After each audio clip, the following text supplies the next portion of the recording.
नमस्कार मैत्रिणींनो, आज मी बनवत आहे कांदे भजी। त्यासाठी इथे मी बेसन पीठ घेतलेला आहे, चिरलेला कांदा, चिरलेली कोथिंबीर, हिरव्या मिरचीचे तुकडे, जिरी, ओवा, सोडा आणि मीठ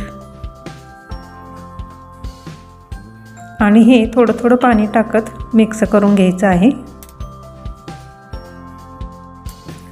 अशा पद्धतीने भजी बनवण्यासाठी आपले हे पीठ तयार झालेलं आहे। आता मी गॅसवर तेल गरम करायला ठेवलं आहे।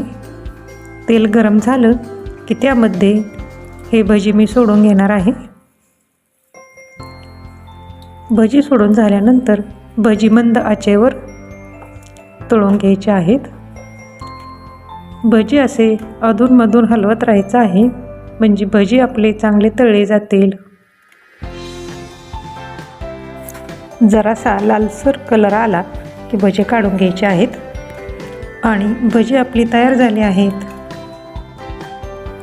व्हिडिओ आवडल्यास मनीषाज किचनला लाईक आणि सबस्क्राईब करायला विसरू नका।